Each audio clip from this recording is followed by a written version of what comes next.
Nicolas Sarkozy qui cible la justice. Cette injustice est un scandale. La charge, si elle a pris aujourd'hui une ampleur inédite, n'est pas nouvelle. L'ancien président a déjà utilisé cette stratégie du soupçon dans l'affaire dite des écoutes, pour laquelle il a été condamné en 2021. J'ai estimé que la situation était suffisamment grave pour que je dise aux Français ce qu'il en était de l'instrumentalisation politique d'une partie de la justice aujourd'hui. Instrumentalisation, un mot qui revient régulièrement dans la bouche des personnalités politiques qui rejettent leur condamnation.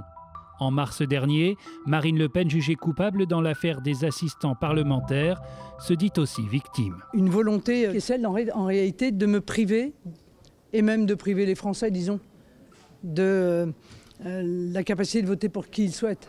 En fait, c'est ça, l'objectif, c'est ça. Une justice accusée d'empêcher une candidature à la présidentielle. L'épisode en rappelle un autre, la mise en examen de François Fillon en pleine campagne en 2017. C'est un assassinat en effet. Mais par ce déchaînement disproportionné, ça n'est pas moi seulement qu'on assassine, c'est l'élection présidentielle. Des attaques récurrentes et des soupçons de justice partiale, voire politique, qui restent nourris par un épisode demeuré célèbre, celui du mur des cons.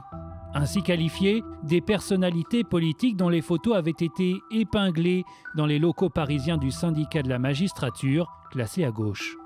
Une image qui avait alimenté un procès en partialité des magistrats. Alors, justice et politique sont-elles condamnées à un climat de défiance ? Pas forcément. Par le passé, certaines personnalités ont montré l'exemple.